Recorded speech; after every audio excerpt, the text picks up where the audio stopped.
This podcast is a member of the Place to Be Nation family. Visit us at placetobenation.com, the only place to be in your pop culture world.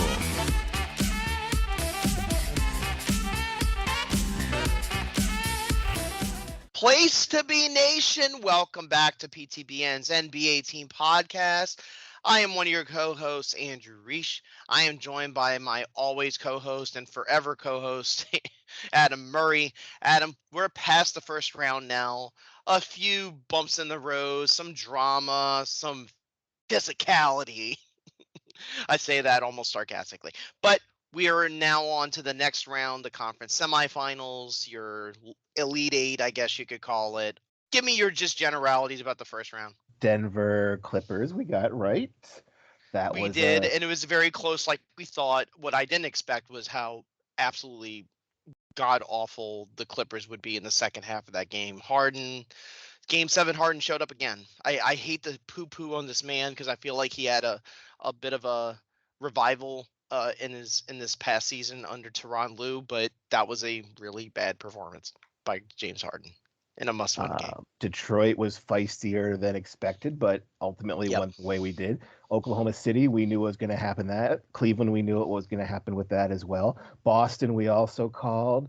So for the most part, outside of Golden State, Houston being as close as it was, I think pretty much we obviously Milwaukee was hard to tell because, well, once your second Lillard best guy, status, Lillard goes out for all of next year, it's hard. Well, that kills your For team. those who don't know, he tore his Achilles tendon in the beginning of Game 4. I mean, this is bad. Like this is very much like Derrick Rose, where Derrick Rose tore all the ligaments in his knee in the beginning of the playoffs in 2012, and he literally was not available for all of the next season. So this is going to be rough. The next year, and he's already 30, 34. So yeah, Milwaukee fans, hate to say it, they're staring down the abyss. We'll see what happens there. But I want to tip off these conference semifinal matchups. Some of them are kind of juicy. Some of them might seem predictable on paper, especially when you have 3 of the 8 teams having won like well over 60 games. But, we have to talk about the matchups. Can't we just say the 1 seed will win easily in 5 games? And just move on. If you wanted to handicap it in the East, yes. I mean, let's start in the East. I don't think this is going to be a 5-minute conversation. I think we can have a longer conversation than that. But I want to start with the one that's probably going to get the most national media attention because of the market size, and that's the Boston Celtics and the New York Knicks. This is a matchup that people had been staring down probably ever since the Cat got traded to the Knicks, to be honest with you. Well, that's what New York built this team to take on Boston. However, as we've all been saying, Thibodeau likes playing all his starters 40 minutes every game and has been doing so. Jalen Brunson, the wheels haven't fallen off yet. There was a scare there with his ankle in one of the games in Detroit, but he's been great. He's been amazing. It was in like 2 or 3 games. He had to go retape it up and everything. So yeah, he sprained it, but it looked fine on that. I don't know. I know we don't have to talk about the games. He did an amazing under the rim play where he did a spin, and it was almost similar to Lou Dort where he kind of planted his feet to get underneath John Morant. He basically did a spin move and he did not travel, and I thought he tore both his knees.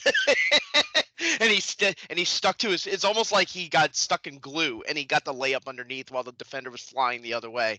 That was the game where he hit the 3 to win it. But yeah, late game heroics by Jalen Brunson. Karl Anthony Towns, your mileage may vary. He's had games where he looked dominant. He's had games where he's been a kitty cat.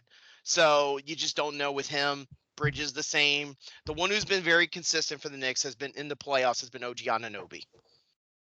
Yeah, again with the Knicks is they have no bench, and the Celtics have perhaps one of the best benches in the league. So. Adam, you can see the coach salivating on the other side when they see Campaign coming in the game.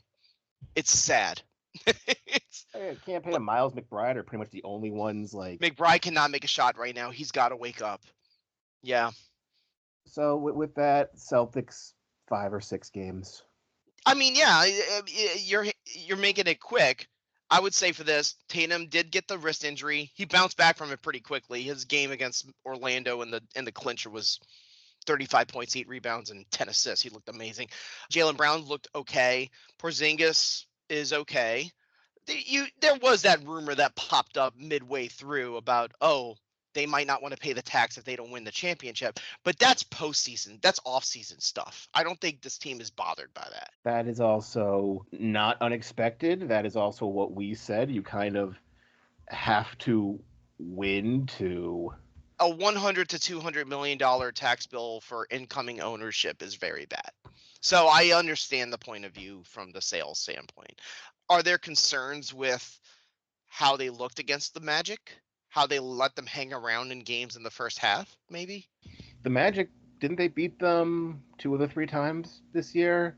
And also, I'll say this too: the Boston defense was dialed in. Orlando, they already had a bad offense. Okay, that's not a secret. Orlando only scored over 100 points once. So the Boston defense is dialed in. Now the Knicks offense is very, very good. My fear for the Knicks, especially with the 3-point shooting they gave up to Detroit, is that their defense is sagging, man. I think it's because of the fact that they're playing the starters so much that they're just running out of legwork, to try to run back and close out on defense. It's hard. It's hard when you play that many minutes to play playoff defense. Yeah, playoffs are a lot different, and you have to play all 48 minutes as opposed to, I'll just go back and forth. We'll run around, and 5 minutes to go, then we'll start playing. It's a lot different. That's why I said Boston, 5 or 6, pretty simple. Yeah, I see Boston winning. Also, the regular season, Boston dominated the regular season series. That doesn't always matter in the playoffs, but I'll say this: I think Boston will win. I think it's going to go 6. I think that what's going to happen is Boston will easily win the first 2 in Boston. Then they go to the MSG. New York Knicks will blow them out in game 3. Sometimes the Celtics sort of take off in game 3. And then in game 4, it's going to be tight, and the Knicks are just going to squeak it out. And then the Celtics will win the next 2 and close it out. So I could see a little bit of drama there where they're like, what's wrong with the Celtics if they lose 2 in a row? Because I don't think – you need to help me out here. When was the last time the Celtics lost 2 in a row in the playoffs? Was it 2023 against the Heat? Well, it wasn't last year. Right, it had to be the Heat when they were down 3-0. So, you might hear some rumblings there, a little bit of drama. Towns is going to give Porzingis some trouble because Porzingis doesn't always like to bang. Brunson is going to give Derek White some fits. So that's going to neutralize White. And also, Peyton Pritchard, I don't know how much you can play him. Why would you say that? Brunson is going to attack him and try to get him in foul trouble. Try to knock him out the game. And that's going to leave Derek White to have to do the defensive assignments. Now, Jrue Holiday comes back healthy, different story. Yeah, there you go. Brunson. So yeah, I have Boston moving on, getting to the conference finals, continuing their title defense run. I don't think it's going to be a sweep. I don't see a sweep. Oh, I totally agree. I think New York's too good for that, right? All right, then elsewhere in the East, we have Cleveland with a 4 to 5 game easy win, right? Against Indiana. Yeah, the Pacers, it's almost like baby steps for them down the stretch of games, Adam. We saw what happened against the Knicks last year. So they have games where they looked great down the stretch and they had games where they looked bad. Then in the game 7, they actually played really well. Then they play a team that was better in Boston, and Boston swept them, and we all know why. They won because in the fourth quarter of games, the Pacers crapped themselves and they couldn't make winning plays down the stretch. Milwaukee was a mixed bag. In the games that were close, they did things that could have lost them the game, and then they made some plays very, very late that won them the game. Some people would also say that the Bucks were poorly coached and made some really bad errors down the stretch to lose some of those games. Also, a team that only had Giannis and literally nobody else. Now you're playing an absolute offensive juggernaut in the Cleveland Cavaliers that, Adam, I cannot stress this enough, massacred the Miami Heat. Well, Miami kind of massacred. I know, but you got to win the games. You got to win the games in the playoffs, and they did it. They did not leave any wiggle room. They just said, we're going to blow you out, and we're going to do it now. I can see Cleveland just blitzing them in the first 3 games and going up 3-0, and we'll just see where it goes from there. All the way, no matter what, I got Cleveland moving on. I would say maybe 5. Fairly simple. And now, the Oh, you don't East. want to talk about the matchups between Tyrese Halliburton and Donovan Mitchell and Evan Mobley and Miles Turner, who might be playing his last games as a Pacer? You don't want to talk about any of that? I mean, what's to say? I did want to ask you this. What did you think of the meltdown by Milwaukee against Indiana in the Game 5? Like an epic meltdown, or do you think the Pacers just made winning plays? It's not an epic meltdown. This is what happens when your second best guy goes out and you don't have any bench. You had 7-point lead with less than 30 seconds to go. Yeah, and That's bad. That's bad. Can you throw Aaron Nesmith at Darius Garland? I'm saying you Mitchell? don't have, if you have no bench, and that allows things to happen. You can't just, oh well, it's automatic. No, nothing is automatic anymore. And well, ESPN says teams have been 4,212. Well, that doesn't. 16 seeds had never won before a few years ago. Then all of a sudden, Yeah. whatever. Here's how I see that whole matchup there for between Cleveland and Indiana, where it's going to go wrong for Indiana. Aaron Nesmith's a secret weapon. You don't know if he's going to guard Mitchell or Garland or somebody else. My problem is Jared Allen is living in the paint, getting rebounds and easy baskets. If you have Miles Turner trying to guard Evan Mobley outside and follow him and trail him, who is going to cover Allen for rolls? Like, that's where I think is going to be the problem. The inside-out game is just going to murder Indiana. That's what happens when you have the defensive player of the year, which I believe didn't you call? We said it last year that he should have been, right? And I think I said Mobley had a chance. Yes. I mean, we don't have to talk too much about awards. Like, a lot of them have been fairly predictable. The only one that really genuinely surprised me, Dyson Daniels winning Most Improved, actually surprised me. well, That was it. we had talked about that. Was yeah, they're going to give it to Cade because we have to give it to All Stars. Whereas And I don't mean surprise as in I was disappointed. That was a pleasant surprise. a surprise as in that's what the award should be.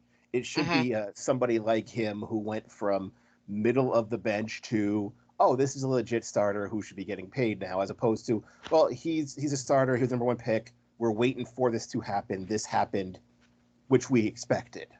Yeah, the rest of it went the way it was supposed to. Stephon Castle, Rookie of the Year. Jalen Brunson, Clutch Player of the Year. Kenny Atkinson, the coach for the Cavs here in this series we're talking about, Coach of the Year. None of that was surprising. It was just MIP where I was like, oh, I was a little bit that kind of went the other way. Any other thoughts about that East second round before? Because I feel like I do feel like we're in a death march towards Cleveland versus. But that's what we Boston. said, kind of. That's what people have said since January, Adam. Like, both of these teams were on track to win like 60 games before the new year started. They were dominating. Well, yeah, once we hit that, this is what it's going to be. Once the playoffs were rounding into form and where, the seeding was going, and we're like, yeah, this will be Cleveland and Boston. So this is where we are. Let's move on. Let's move on to the Western Conference. I'll start here with Oklahoma City versus Denver. This series almost happened last year, but both teams didn't move on from the second round. Obviously, Oklahoma City lost to Dallas. Denver lost in 7 to the Wolves. I want to say they were the 1 and the 2 seed last year. This time, Oklahoma City obviously was the 1 seed. They had the best record in the league. Denver was a 4. They were in a dogfight. With really good basketball played for 6 games between them and the Clippers. I know the game 7 was a complete formality by the second half. Like the Clippers let go of the rope. Denver was playing great. Russell Westbrook was getting breakaway dunks. Like, it was just a situation where Denver had just kind of like beat them into submission. But what really came down to, Adam, in that series, Aaron Gordon got that miracle escape dunk at the buzzer, and that was the difference. Because if he doesn't do that, they probably lose in 6 to the Clippers. But they didn't, and it went 7 like we expected. With this, we also, I believe, from our first round preview was, whoever wins this series in a 7-game match is going to get destroyed by Oklahoma City, who's been sitting, resting, and fresh. And as much as you like Denver and just, everything goes through Jokic and playoff Jamal might show up, it'll be, no, you have a younger, more fresh team who's just going to keep running. So yeah, Michael Porter Jr. is playing a lot better. He has a shoulder problem, but it feels like he's more efficient as a player right now. He's taking better shots. Russell Westbrook is Russell Westbrook. He'll make great plays. He'll make stupid plays. They're better off with him than without him. We were sort of talking about like what they would look like in the future. Talking about Denver, you and I, and we both agreed like Russell Westbrook makes that team better. who would be a replacement on that? Like he'll win you games, he'll lose you games. We Yeah. knew that was going to happen. However, with the market and their tax bill, like who else are you gonna get a veteran minimum who's going to do it? Not like any of their outside of Christian Brown, their first round picks on rookie contracts have done anything. So Yeah. They've also been in playoff mode since the firing of Mike Malone a week before the regular season. I think David Adelman even said something about that in an interview where they're just in play. They've been in playoff mode for well over a month. It showed in the series against the Clippers because the Clippers were in the same scenario, like when they had to play the Warriors at the end of the regular season to basically get out of the play-in. They moved on though. They play Oklahoma City. Oklahoma City thrashed the Memphis Grizzlies. I will say this about this coming series. I would not take too much stock into Oklahoma City's game 1 win, which will happen because they blow out everybody in game 1 at home because they just shell shock whoever is coming into that building with their youth and athleticism and defense and SGA getting the line at will. It's really after Oklahoma City goes on the road that things get interesting. I see Oklahoma City winning the first 2. Then Denver's starting to get that home court magic again. I don't know if the offense for Denver and their depth is good enough to survive one of these runs that SGA goes on where he just says, all right, I'm taking over the game. I'm getting the line as much as I want. And they probably just drag that out to a 6-game series. I do see Oklahoma City winning it, though. I don't think it's going to be a blowout series. you do? No, I don't. I don't think Denver's going to get swept. I don't think they're going to get swept. I don't see think this swept either. I just don't think they're going to have enough of the like after the game 1 blowout. Game 2 will be close, and if they don't win game 3, they fight back for game 4, but by then you're already spent. I just don't. I don't think that's where the black bench is going to kill Denver because Oklahoma might have the best bench in the whole league. Maybe is there another team that had a better bench? I don't know. Celtics. Maybe because you have I mean the problem is once you get past the 8th man you got to play like Neemias Queta and like Jordan Walsh, whereas Oklahoma City can play Jalen Williams, the other Jalen Williams, and he's had 3 triple doubles this year. They're just more multifaceted is all. Cleveland too. Cleveland obviously has a great bench too. But I mean, without saying, they have more depth than Denver for sure. That's well known. But Denver had less depth than the Clippers, and they still beat them because their top end talent made more plays down the stretch. Aaron Gordon versus Chet Holmgren. That's interesting. I want to see how that works out. I don't know who Porter is going to be wind up stuck with. I would assume Aaron Wiggins. Maybe Jalen Williams. I would not put Porter with his bad shoulder on Jalen Williams because Jalen is physical and he likes to go to the basket. And I could see Porter just giving up baskets left and right to Jalen Williams. And you said Oklahoma City in how many games? I would say 5. 6 is possible. I'll just go ahead and say 5. Oklahoma City steals one in Denver in the first 4, in the games 3 or 4. All right, and then for our final matchup, which I don't think the NBA expected sort of this matchup because the Lakers were supposed to be in here, I thought, and the Lakers that's the narrative, supposed to be Knicks and Lakers in the scripted final. I don't know. Yeah, they wanted Luka and LeBron making that run for for the Gipper. So all right, we got Golden State and Minnesota. With barely Golden State tried to choke it at him with a 6 seed with home court advantage. Yes, that's weird. That's odd. I mean, it's happened, but it's odd. I don't remember New York was a 5 seed 2 years ago, and they had home court against the Heat, who was an 8. Yeah, and so actually Miami won the first game. Yeah, this is what we expected. This is Edwards, the next superstar of the league, versus playoff Jimmy and Steph Curry, sort of their Windows closing. They know it. They've admitted it, and Here was the funny part. They opened in the last series. They opened the series. It narrowly almost closed, and then they just got a stick to open it again. The Rockets pushed them to the brink. They pushed them to the brink because they just wouldn't quit, and they had more depth than Golden State. Golden State has Jimmy Butler, who has looked good for the most part. He had a couple of struggle bus games. Like, they had this one game. This one was concerning, and we've seen Steve Kerr do this before. He even said it in his post game.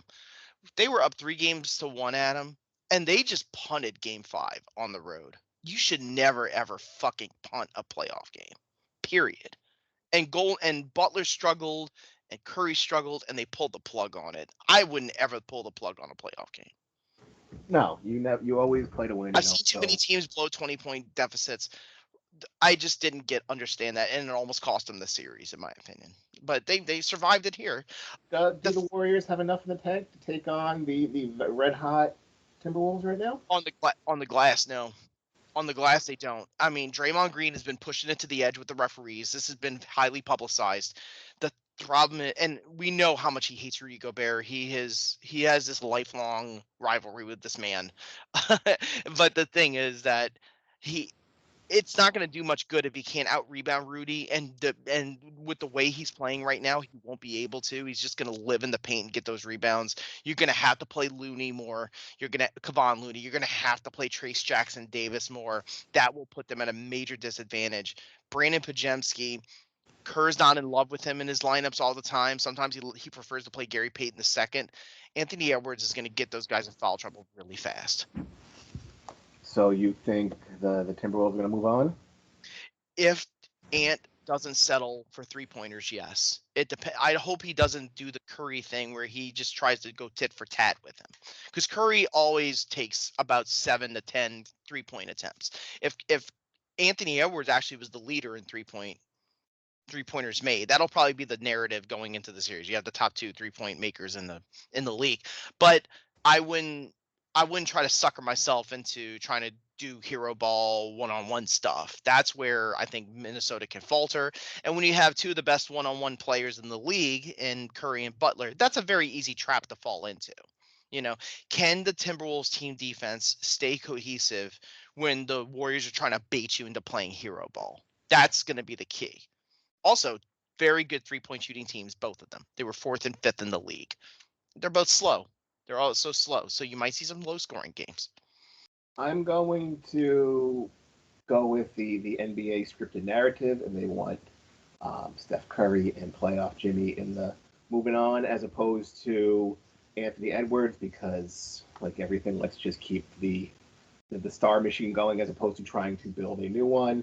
So yeah. I'm going to go. I would have to assume, and I don't have the schedule in front of me, I am assuming, because it's going to be on May 10th on a Saturday, that game 3 in Golden State is going to be on ABC. So clearly they want this on a national television schedule. Like they're all on national TV, but this is going to be broadcast. Like, this is going to be one where they're going to try to really hype it up. Anthony Edwards has deservedly gotten his roses. He's one of the future superstars. He probably is a superstar right now, but you're going up against 2 guys that have been through it all, and they survived a very tough series.